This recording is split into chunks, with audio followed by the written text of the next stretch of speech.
Stanley अपनी pickup truck चलाते हुए एक सुपरमार्केट के पास पहुंचता है। वह कुछ फल और स्नैक्स लेने आया था ताकि बाद में बेसबॉल मैच देखते समय आराम से खा सके। स्टैनली सामान चुनकर बिल बनवाने ही वाला था कि तभी उसकी नजर टीवी पर चल रही न्यूज पर पड़ी। एक बम धमाका। ये देखकर मुझे बहुत बुरा लग रहा है, मुझे जाकर देखना होगा। टीवी की न्यूज देखकर स्टैनली को लगा कि शायद न्यूयॉर्क में फिर से कोई हमला हुआ है, लेकिन उसे जल्दी थी, इसलिए उसने ज्यादा ध्यान नहीं दिया। सुपरमार्केट से निकलकर स्टैनली जल्दी पास के ही स्टेडियम की तरफ चल दिया। आज उसके बड़े बेटे जैक का बेसबॉल मैच था और पूरा परिवार स्टेडियम में उसका हौसला बढ़ाने आया था। स्टैनली के पहुंचते ही मैच शुरू हो गया। जैक ने बहुत ही शानदार शुरुआत की और सीधा एक होम रन मार दिया। अपने बेटे के इस बढ़िया खेल को देखकर स्टैनली जश्न मनाने के लिए एक संतरा छीलने लगा, लेकिन उसकी बेटी एली, जो सुन और बोल नहीं सकती थी, उसने इशारे से बताया कि कुर्सी पर कुछ गिरा हुआ है। बेटी का इशारा समझकर स्टैनली ने संतरा वापस रख दिया, लेकिन जब मैच आधा ही हुआ था तभी बैटिंग करने जा रहे जैक ने अचानक आसमान में एक अजीब सा आग का गोला देखा। उस बड़े से आग के गोले से तेज रोशनी निकल रही थी और आसमान में उसके पीछे आग की एक लंबी पूंछ सी बन गई थी।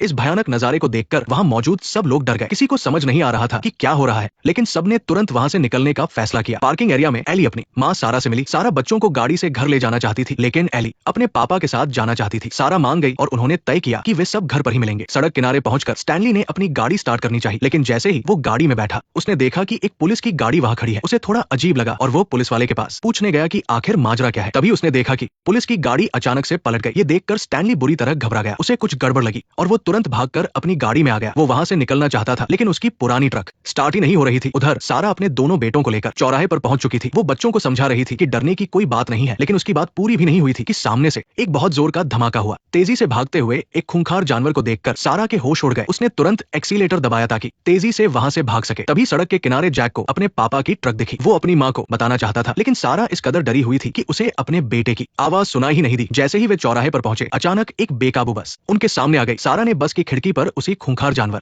को चिपका हुआ देखा। वो तुरंत घबराकर अपनी गाड़ी को पीछे की तरफ मोड़ने लगी। खुशकिस्मती से सारा को गाड़ी अच्छे से चलानी आती थी, इसलिए बस के टकराने से पहले ही उसने अपनी गाड़ी को दूसरी गली में मोड़ लिया। लेकिन इस हड़बड़ी में उसकी गाड़ी एक स्ट्रीट लाइट से जा टकराई। वो बेकाबू बस दूर जाकर दूसरी गाड़ियों से भिड़ गई। अपनी माँ की गाड़ी को टकराते देख एली मदद के लिए भागना चाहती थी, लेकिन जैसे ही वो दौड़ी उसके पापा ने उसे पीछे खींच लिया। सड़क पर तबाही मचाते हुए उस खूंखार जानवर को देखकर स्टैनली अपनी बेटी को लेकर पास के एक सुपरमार्केट में छिप गया। वे नीचे बैठे ही थे कि बाहर से किसी के भारी कदमों की आवाज आने लगी। स्टैनली ने मुड़कर देखा तो खिड़की के पास वही भयानक जानवर खड़ा था। उस डरावने जानवर को देखकर सुपरमार्केट का मालिक डर के मारे कांपने लगा। वो बुरी तरह घबराकर टेबल के कोने में छिप गया। वो डर के मारे चिल्लाने ही वाला था कि स्टैनली ने तुरंत उसका मुंह दबा दिया। बाहर उस जानवर को देखकर सुपरमार्केट के अंदर मौजूद सभी लोगों ने अपनी सांसें रोक ली। कोई भी आवाज करने की हिम्मत नहीं कर पा रहा था, लेकिन जैसे ही वो जानवर वहां से जाने वाला था तभी एक लड़की का पोन जोर से बजने लगा। जानवर को अंदर घुसते देख स्टैनली को समझ आ गया कि रुकने में कोई भलाई नहीं है। वो तुरंत अपनी बेटी को लेकर सुपरमार्केट के पिछले दरवाजे से बाहर भाग निकला, लेकिन उस जानवर की नजर उन पर पड़ गई थी और वो भी उनके पीछे दौड़ने लगा। दोनों जान बचाने के लिए बेतहाशा भागने लगे। उन्होंने पीछे मुड़कर भी नहीं देखा। सुपरमार्केट से निकलकर दोनों उसी चौराहे पर पहुंचे। वहां स्टैनली को अपने दोनों बेटे और पत्नी दिखाई दिए। उस खूंखार जानवर को अपनी तरफ आते देख पुलिस वाले ने अपनी बंदूक तान ली, लेकिन उस जानवर ने एक ही झटके में पुलिस वाले को मार गिराया। ये देखकर स्टैनली का परिवार सन्न रह गया, पर पुलिस वाले की उस बहादुरी की वजह से स्टैनली के परिवार को भागने का मौका मिल गया और वे बच गए। लेकिन इस खौफनाक हमले से बचे इस परिवार को अंदाजा भी नहीं था कि असली मुसीबत तो अभी शुरू हुई है। इन भयानक जानवरों के हमलों की वजह से इंसानों की आबादी खत्म होने की कगार पर पहुंच गई। जो लोग बच गए थे वे अब खंडहरों में छिपकर किसी तरह अपनी जान बचा रहे थे। सरकार के रेडियो ब्रॉडकास्ट से सबको पता चला कि ये जानवर कहां से आए थे। दरअसल आसमान से गिरे उन उल्कापिंडों के साथ ही ये जानवर भी धरती पर आए थे। इनके पास आंखें नहीं थी, लेकिन इनकी सुनने की ताकत बहुत ही ज्यादा तेज थी। जरा सी भी आवाज होते ही ये जानवर हमला कर देते थे। इस खौफनाक तबाही को एक साल बीत चुका था। इस कस्बे में उस तबाही से बच निकलने वाला स्टैनली का परिवार अब खाने पीने का सामान ढूंढने के लिए सुपरमार्केट में आया था। दवाइयों के शेल्फ में देखकर सारा ने एक दवाई की बोतल निकाली और बहुत ही सावधानी से अपने छोटे बेटे को दवाई पिलाई। दवाई पीने के बाद ही बच्चे की तबीयत में थोड़ा सुधार आया। जहां एक तरफ सारा दवाई ढूंढ रही थी, वहीं दूसरी तरफ स्टैनली भी जैक के साथ मिलकर जरूरी सामान इकट्ठा कर रहा था। काफी मेहनत के बाद परिवार ने खाने पीने का सामान अपने बैग में भर लिया, लेकिन जैसे ही वे सब वहां से निकलने वाले थे, स्टैनली ने देखा कि उसके छोटे बेटे ने शेल्फ से एक खिलौना उठा लिया था। हालांकि स्टैनली जानता था कि उसके बेटे को ये खिलौना बहुत पसंद है, लेकिन इस तबाही के बाद ऐसी चीजें खतरा ला सकती थी, इसलिए उसे मजबूरन अपने बेटे से वो खिलौना फेंकने को कहना पड़ा। अपना बैग उठाकर पूरा परिवार सुपरमार्केट से निकल गया, लेकिन स्टैनली ने ध्यान नहीं दिया कि एली ने मेज पर रखा वो खिलौने वाला हवाई जहाज उठा लिया और वापस अपने छोटे भाई को दे दिया। एली को लगा कि अगर इसमें बैटरी नहीं होगी तो कोई दिक्कत नहीं है, पर किसे पता था कि छोटे भाई ने चुपके से मेज से बैटरी भी उठा ली थी। सुपरमार्केट से निकलकर वे लोग अपने घर की तरफ जाने लगे। उन्हें डर था कि उनके कदमों की आवाज से मॉन्स्टर आ जाएंगे, इसलिए आते वक्त उन्होंने रास्ते पर बालू बिछा दी थी। उन्होंने अपने जूते भी उतार दिए थे। बालू ने उनके चलने की सारी आवाज सोख ली थी, लेकिन जैसे ही वो परिवार एक बड़े पुल को पार कर रहा था, अचानक पीछे से उस खिलौने की आवाज आने लगी। अपने बेटे के हाथ में वो खिलौना देखकर स्टैनली घबराकर उसकी तरफ भागा, पर जैसे ही वो पुल के सिरे पर पहुंचा, जंगल से अचानक एक मॉन्स्टर निकल कर आ गया। अपने बच्चे को मॉन्स्टर का शिकार होते देख स्टैनली और उसकी पत्नी सुन्न रह गए और एली, जिसने अपने भाई को वो खिलौना दिया था, वो गहरे सदमे और डरावने सपनों में डूब गई। मॉन्स्टर के खौफ की वजह से वो लोग रोते वक्त भी कोई आवाज नहीं निकाल सकते थे। देखते ही देखते 1 और साल बीत गया। स्टैनली का परिवार इस तरह अकेले शहर के बाहर एक फार्म में रह रहा था। इस दौरान स्टैनली लगातार रेडियो सुनता रहा, इस उम्मीद में कि सरकार या किसी और जिंदा बचे इंसान से संपर्क हो पाए। लेकिन पूरी धरती पर वही मॉन्स्टर भरे थे। लोग डर के मारे बात तक नहीं करते थे, तो रेडियो पर संदेश भेजना दूर की बात थी। मदद की हर पुकार बस हवा में खो जाती थी। स्टैनली के लिए बस एक ही खुशी की बात थी कि जेन फिर से मां बनने वाली थी और जल्द ही बच्चे को जन्म देने वाली थी। अपनी पत्नी की सेहत के लिए स्टैनली कभी कभी नदी से मछली पकड़ लाता था। उस शाम वो ताजी मछलियां पकड़कर घर लौटा। जेन ने उसे पकाकर एक शानदार खाना तैयार किया। पूरा परिवार डाइनिंग टेबल पर बैठा और प्रार्थना की। खाना खाने के बाद जैक ने अपना पासा निकाला और एली के साथ खेलने लगा, लेकिन पासा फेंकते वक्त उसका हाथ गलती से मेज पर रखी लालटेन से टकरा गया। लालटेन गिर गई और कालीन में आग लग गई। हालांकि स्टैनली ने फुर्ती दिखाते हुए तुरंत आग बुझा दी, लेकिन फिर भी काफी आवाज हो गई। बाहर एक खरगोश को देखकर स्टैनली को लगा कि मॉन्स्टर ने आवाज नहीं सुनी होगी, लेकिन जैसे ही वो पीछे घुमा तो उस प्यारे से खरगोश को किसी मॉन्स्टर ने पल भर में कुचल कर मार डाला। जेन की डिलीवरी का समय करीब था, इसलिए स्टैनली ने और ज्यादा पौष्टिक खाना जुटाने का फैसला किया। आसपास सबसे अच्छी चीज नदी की मछलियां ही थी। अगली सुबह स्टैनली ने जैक को अपने साथ नदी पर ले जाने की तैयारी की। एली भी उनके साथ जाना चाहती थी, पर स्टैनली ने उसे मना कर दिया। उसे डर था कि घर पर कोई मुसीबत आ सकती है, इसलिए उसने एली को माँ का ख्याल रखने के लिए घर पर ही छोड़ दिया। एली पिता की चिंता समझती तो थी, पर फिर भी उसे बुरा लगा। अपने कमरे में जाकर उसने एक डिब्बे से लाल कपड़े में लिपटा हुआ कुछ निकाला और गुस्से में घर से बाहर चली गई। घर में जेन फफूंदी लगे कपड़ों का एक बोरा सुखाने के लिए ऊपर ले जा रही थी, लेकिन सीढ़ियां चढ़ते वक्त वो बोरा एक लकड़ी से अड़ गया और उसमें से एक लोहे की कील बाहर निकल आई। उधर जंगल पार करके एली उसी पुल पर पहुंच गई जहां उसके भाई की जान गई थी। उसने अपने बैग से वो लाल कपड़े वाला सामान निकाला। कपड़े के अंदर कुछ और नहीं बल्कि वही खिलौने वाला हवाई जहाज था, जिसकी आवाज से उसका भाई मारा गया था। उसने उसे जमीन पर रखा और अपने भाई को याद करने लगी। इस बीच स्टैनली और जैक जंगल से होते हुए नदी के पास पहुंच गए। पिछली बार स्टैनली ने नदी में एक जाल बिछाया था। किस्मत से जाल में एक बड़ी मछली फंस गई थी, पर जैसे ही वो मछली को निकालकर जैक को देने लगा, वो अचानक उसके हाथ से फिसल गई। पिता का इशारा देखकर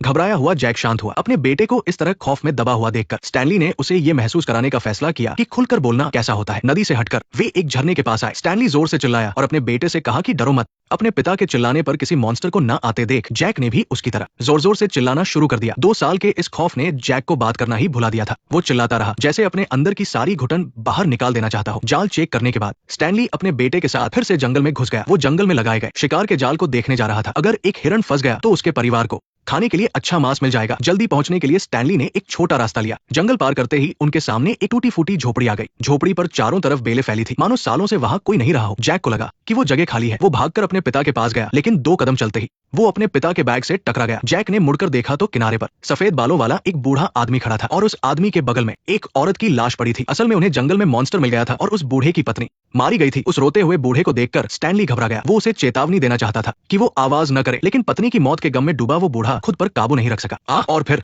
पल भर में मॉन्स्टर ने उस बूढ़े को मार डाला। स्टैनली और उसका बेटा कोने में छिपे थे और डर के मारे सांस भी नहीं ले पा रहे थे। जैसे जैसे शाम ढली, चारों तरफ अंधेरा होने लगा। सही समय देखकर जेन उठी और रात का खाना बनाने के लिए नीचे जाने लगी, पर जैसे ही वो दरवाजे पर आई उसे दर्द शुरू हो गया। खुशकिस्मती से उसे पहले भी 3 बच्चों की डिलीवरी का अनुभव था, इसलिए वो घबराई नहीं और शांति से नीचे बेसमेंट की तरफ जाने लगी। किसी तरह वो बेसमेंट के गेट तक पहुंची ही थी कि गलती से उसका पैर उस निकली हुई कील पर पड़ गया। जेन ने दर्द सहते हुए ऊपर देखा और चारों तरफ ध्यान से सुना, ये देखने के लिए कि उसकी आवाज से मॉन्स्टर तो नहीं आ गए। जब कुछ नहीं हुआ तब उसने राहत की सांस ली। शांत होकर जेन ने अपने पैर में चुभी कील को निकालने की कोशिश की। तेज दर्द सहते हुए उसने अपना पैर कील से बाहर निकाला। दर्द बर्दाश्त करते हुए जेन पास के इलेक्ट्रिक बोर्ड के पास गई। उसने स्विच दबाया और चारों तरफ लाल बत्तियां जल उठी। ये उसका और स्टैनली का तय किया हुआ इशारा था कि अगर कोई मुसीबत आए तो लाल बत्ती जला देनी है। ये सब करने के बाद जेन डिलीवरी के लिए वापस ऊपर जाने लगी, लेकिन जैसे ही वो सीढ़ियों के पास पहुंची उसने ऊपर देखा कि घर के अंदर एक मॉन्स्टर आ चुका है। ऊपर मॉन्स्टर को देखकर जेन पीछे मुड़ी और पास के ही एक शेल्फ की तरफ देखा। उसे शेल्फ पर एक अलार्म घड़ी मिल गई। उसने घड़ी का टाइमर सेट कर दिया। टाइम सेट करते ही वो मॉन्स्टर ऊपर से नीचे आ गया। जेन जल्दी से छिप गई। सारा ने अपनी आंखों के कोने से देखा कि दानव सीढ़ियों के पास आ गया था और जैसे ही उसका दर्द बर्दाश्त से बाहर होने वाला था तभी अचानक अलार्म बज उठा। इसी मौके का फायदा उठाकर सारा वापस ऊपर चली गई। उधर दूसरी तरफ जाल चेक करने के बाद स्टैनली भी अपने बेटे को लेकर वापस आ गया। कैंप में लाल बत्ती जलती देख स्टैनली